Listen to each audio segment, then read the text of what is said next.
কি হলো, এত দেরি হচ্ছে কেন? ফার্স্ট ক্যান্ডিডেট ভেতরে আসুন। স্যার এসে গেছি। এত দেরি হলো কেন? ওই একটু জোরে লেগে গেছিল তো, তাই বেডরুমে গেছিলাম। বেডরুম মানে? এখানে আবার তুমি বেডরুম পেলে কোথায়? কেন, ওই সামনেই তো আছে। খুব জোরে প্রস্রাব লেগে গেছিল তো, তাই বেডরুমে গেছিলাম। ওটা বেডরুম নয়, ওটা বাথরুম। ও, আসলে আমার দাদু বেডরুমেই প্রস্রাব করে দেয় তো, তাই আমি ভাবলাম ওটাও বেডরুম। বন্ধুরা, আবারও চলে এলাম নতুন একটা ইন্টারেস্টিং রিয়াকশন ভিডিও নিয়ে। তো আজকের এই ভিডিওতে আমরা দেখব একটি অত্যন্ত ইন্টারেস্টিং এবং এন্টারটেনমেন্ট অর্থাৎ বিনোদনপূর্ণ খুবই সুন্দর একটি ভিডিও, যা দেখলে আপনি একেবারে হাসতে হাসতে কি বলবো একেবারে অজ্ঞান হয়ে যেতে পারেন। তাই সুতরাং বলছি, ভিডিওটি না টেনে সম্পূর্ণ দেখতে থাকুন। আশা করছি খুব খুব খুব ভালো লাগবে। আর আপনাদের কাছে বন্ধুরা, যদি চ্যানেলে নতুন হয়ে থাকেন অবশ্যই সাবস্ক্রাইব করে রাখুন। খেয়েলে আলু ভাতে খেয়েলে গরম ভাত খেয়েলে আলু ভাতে খেয়েলে গরম ভাত খেয়েলে।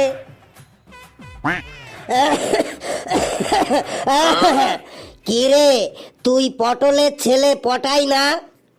একদম রাইট দাদু, তুমি ঠিকই ধরেছো, আমি পটলের ছেলে পটাই। তো সকাল সকাল গান গাইতে গাইতে চললি কোথায়? ইন্টারভিউ দিতে যাচ্ছি দাদু, ইন্টারভিউ দিতে। কিসের ইন্টারভিউ দিতে যাচ্ছিস? চাকরির ইন্টারভিউ গো, চাকরির ইন্টারভিউ। তা কিসের চাকরি? শ্মশানে মরা পোড়ানোর চাকরি নাকি কবরখানার মাটি খোঁড়ার চাকরি শুনি? সকাল সকাল তুমি কি আমার সাথে ইয়ার্কি করছো? অফিসের চাকরির ইন্টারভিউ দিতে যাচ্ছি, অফিসের চাকরির। তা অফিসটা কিসের শুনি?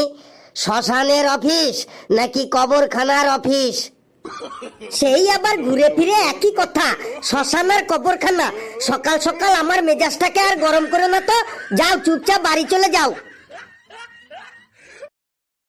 খেয়েলে আলু ভাতে খেয়েলে গরম ভাত খেয়েলে। যা যা, চিন্তা নেই, যতই ইন্টারভিউ দিস তোর চাকরি হবে না।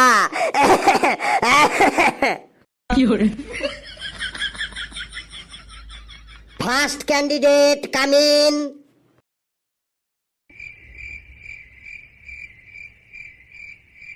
কি হলো, এত দেরি হচ্ছে কেন? ফার্স্ট ক্যান্ডিডেট ভেতরে আসুন। স্যার এসে গেছি। এত দেরি হলো কেন? ওই একটু জোরে লেগে গেছিল তো, তাই বেডরুমে গেছিলাম। বেডরুম মানে? এখানে আবার তুমি বেডরুম পেলে কোথায়? কেন, ওই সামনেই তো আছে। খুব জোরে প্রস্রাব লেগে গেছিল তো, তাই বেডরুমে গেছিলাম। ওটা বেডরুম নয়, ওটা বাথরুম। ও, আসলে আমার দাদু বেডরুমেই প্রস্রাব করে দেয় তো, তাই আমি ভাবলাম ওটাও বেডরুম। ঠিক আছে, ওই চেয়ারে বসো। আমি কিন্তু ইয়ার্কি ঠাট্টা একদমই পছন্দ করি না। আচ্ছা বলো তো, তুমি এখানে কি করতে এসেছো? স্যার, ঝালমুড়ি বিক্রি করতে এসেছি। আবার ফালতু কথা, আমি তো প্রথমেই বললাম আমি ইয়ার্কি ঠাট্টা একদম পছন্দ করি না। আপনি তো ইয়ার্কি ঠাট্টা করছেন। আপনি ইন্টারভিউ নিতে বসেছেন, আবার আমাকে জিজ্ঞেস করছেন এখানে কি করতে এসেছো। আমি এখানে ইন্টারভিউ দিতে এসেছি, ইন্টারভিউ। ওটা ইন্টারভিউ নয়, ওটা ইন্টারভিউ হবে। আপনি বুঝেছেন তো, তাহলেই হবে। আচ্ছা, তুমি মনে করো যে তুমি এই চাকরিটা পাওয়ার যোগ্য মানে? আমি আজ এখান থেকে অ্যাপার্টমেন্ট লেটার নিয়েই যাব। আবারও তুমি ভুল বললে, ওটা অ্যাপার্টমেন্ট লেটার নয়, ওটা হবে অ্যাপয়েন্টমেন্ট লেটার। আপনি বুঝেছেন তো, তাহলেই হবে। ধরো তুমি যদি চাকরিটা পেয়েই যাও তাহলে প্রথমে কি করবে? চাকরিটা পেয়ে গেলে প্রথম মাসের স্যালারি দিয়ে একটা মোবাইল কিনবো। ওটা স্যালারি নয়, ওটা হবে স্যালারি, স্যালারি। আপনি বুঝতে পেরেছেন তো? তাহলেই হবে। তুমি এই ইন্টারভিউ দিতে আসার আগে পড়ে টরে এসেছো তো? হ্যাঁ স্যার, আমি অনেক অনেক পড়েছি। কোথায় পড়েছো শুনি? স্যার, আমি কালকে গাছে আম পাড়তে গিয়ে আম গাছ থেকে পড়েছি। তারপর আজকে সকালে বাড়ির উঠোনে কাদায় পা পিছলে পড়েছি। তারপরে এখানে আসার সময় টোটো থেকে নামতে গিয়ে স্লিপ কেটে পড়েছি। তারপরে আপনার এই ঘরে ঢোকার সময় দরজায় গুঁতো খেয়ে পড়েছি। অনেকবার পড়েছি স্যার।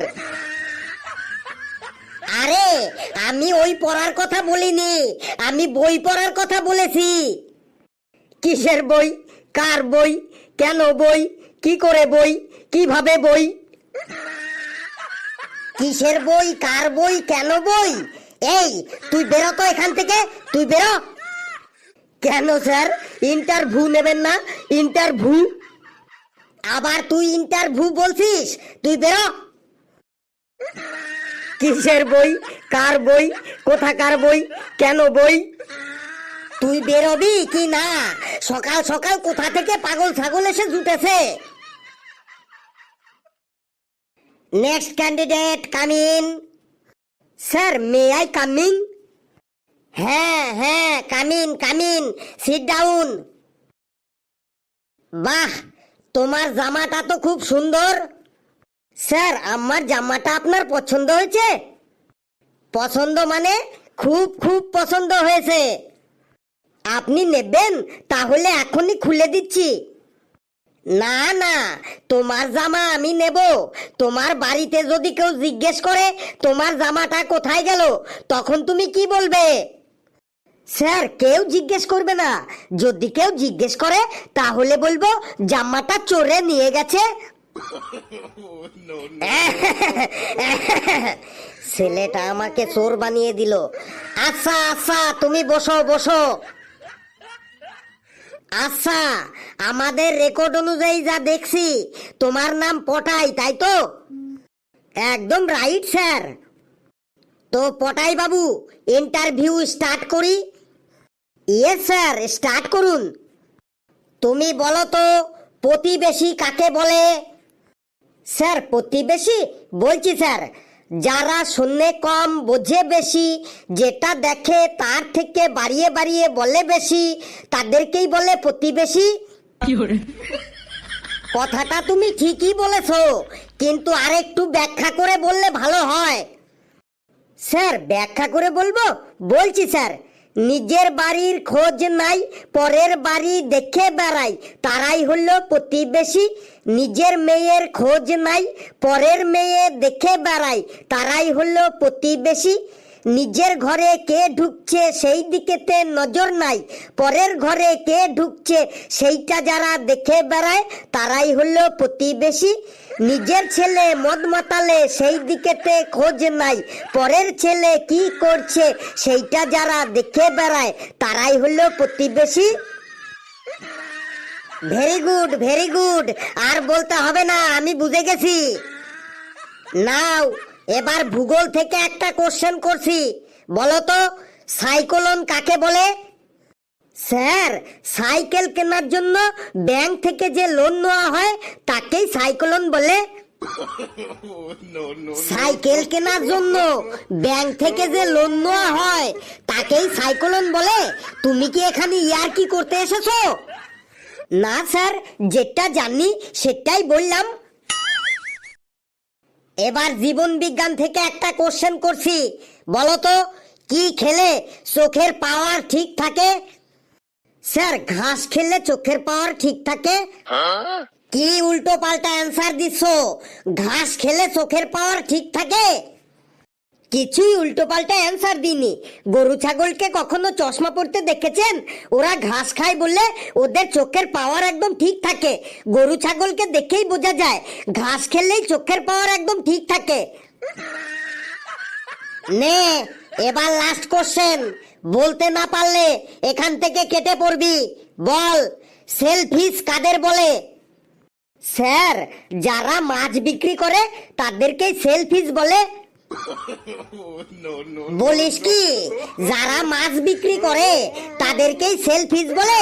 তুই বেরো ওখান থেকে, একটা কোশ্চেনও তুই জানিস না। তাহলে আমি যেগুলো জানি সেগুলো আমাকে ধরুন। তুই আর কথা বাড়াস না, তুই মানে মানে কেটে পড় এখান থেকে। ঠিক আছে স্যার, কেটে পড়ছি। তার আগে একবার বলুন তো, আপনি এখানে কত টাকা মাইনে পান? আমার মাইনে জেনে তোর কি হবে? বলুন তো, তারপরে বলছি।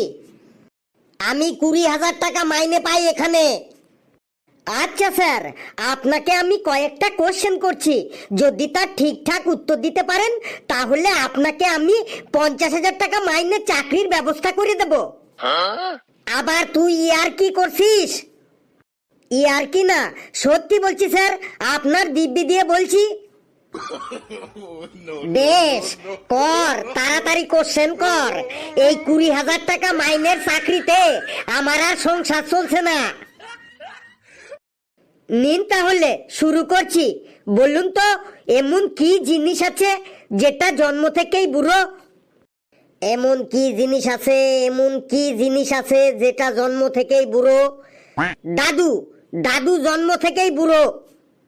দাদু কখনো জন্ম থেকেই বুড়ো হয়?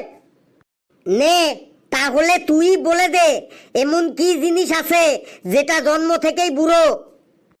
আমাদের হাত পায়ের বুড়ো আঙুল, ওটা জন্ম থেকেই বুড়ো। তাই তো, আমিও তো ওটাই ভেবেছিলাম। শুধু ভাবলেই হবে না, বলতে হবে। এবার বলুন তো, কার মুখ নেই কিন্তু দাঁত আছে?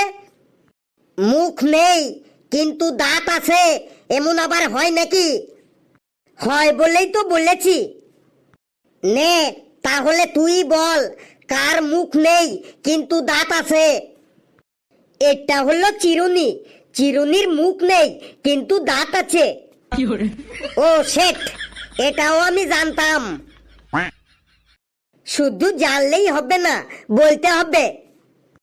এবার বলুন তো, কোন জিনিস আগুনেও পড়ে না আবার জলেও ডোবে না? আগুনে পড়ে না এমন জিনিস আবার হয় নাকি? হয় বলেই তো বললাম। ঠিক আছে, তুই বলতো, কোন জিনিস আগুনেও পড়ে না আবার জলেও ডোবে না? এটার অ্যান্সার হবে বরফ। বরফ আগুনেও পড়ে না আবার জলেও ডোবে না। আপনি তো দেখছি কিছুই জানেন না। নে, আরেকটা কোশ্চেন কর, দেখ জানি কি না জানি। নিন, এবার বলুন তো, আমার দাদু 50 বছর আগে গাছ লাগিয়ে গিয়েছিল, কিন্তু সেই গাছে এখনো পর্যন্ত একটাও আম ধরলো না কেন? বলুন তো। গাছটার মনে হয় কোনো রোগ আছে, তাই আম ধরেনি। না, হইল না, গাছটার কোনো রোগই নেই। 50 বছর আগে গাছ লাগিয়েছে, কিন্তু এখনো সেই গাছে একটাও আম হয়নি। তাহলে ব্যাপারটা কি হলো, কি হলো? ভাবুন, ভাবুন, মন দিয়ে ভাবুন। বলতে পারলেই 50,000 টাকা মাইনের চাকরি পাবেন। আরে ভাবছি তো, কিন্তু কিছুই বুঝতে পারছি না, ব্যাপারটা কি? নে, তুই বলে দে। বলতে পারলেন না তো বলছি। আসলে আমার দাদু নিম গাছ লাগিয়েছিল, তাতে 50 বছর কেন, 100 বছর হইলেও ওই নিম গাছে কখনো আম ধরবে না, বুঝলেন তো? ধুর, তুই উল্টো পাল্টা কোশ্চেন করে আমাকে বোকা বানানোর চেষ্টা করছিস। এখন বলতে পারলেন না তো, তাই উল্টো পাল্টা কোশ্চেন হয়ে গেল। আমি বলেছি আমার দাদু 50 বছর আগে গাছ লাগিয়েছিল, কিন্তু কি গাছ লাগিয়েছিল সেটা তো বলিনি। অত চিন্তা করছেন কি? না, মানে ভাবছি এত সহজ সহজ কোশ্চেনের জন্য আমার 50,000 টাকা মাইনের চাকরিটা হাতছাড়া হয়ে গেল। দেখলেন তো, আপনাকে আমি কেমন বোকা বানিয়ে দিলাম। তার মানে চাকরি ঠাকরি কিছুই না, তুই আমাকে বোকা বানানোর জন্য এতক্ষণ কোশ্চেন করলি, তোকে আজ আমি বেঁধেই রাখবো। আমাকে ধরতে পারলে তো বেঁধে রাখবেন। ধর ওকে ধর। বন্ধুরা, ভিডিওটি কেমন লাগলো আপনারা কমেন্টসে জানাবেন, আর ভিডিওটি লাইক করবেন, যত পারেন শেয়ার করবেন, আর চ্যানেলটারে সাবস্ক্রাইব করে আমাদের সাথেই থাকবেন। হাসতে থাকুন, সুস্থ থাকুন, যত বেশি হাসবেন তত সুস্থ থাকবেন। সকলে খুব ভালো থাকবেন।